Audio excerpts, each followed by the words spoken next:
And tonight, many were heading downtown to get their grub on at the 4th annual Hot Tamale Festival. Tamales is one of the many things people associate with in South Texas. And today's event was a way for people to enjoy the tasty food and also enjoy vendors, art, and a tamale eating contest and much, much more. People who went to tonight's fest say they're glad something like this exists here in Corpus Christi.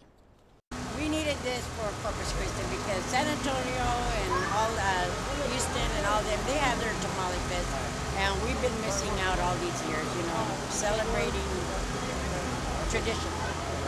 So this year's event helped with CCISD's Fine Arts Department to help raise funds for the school's mariachi band. So it's a lot of fun.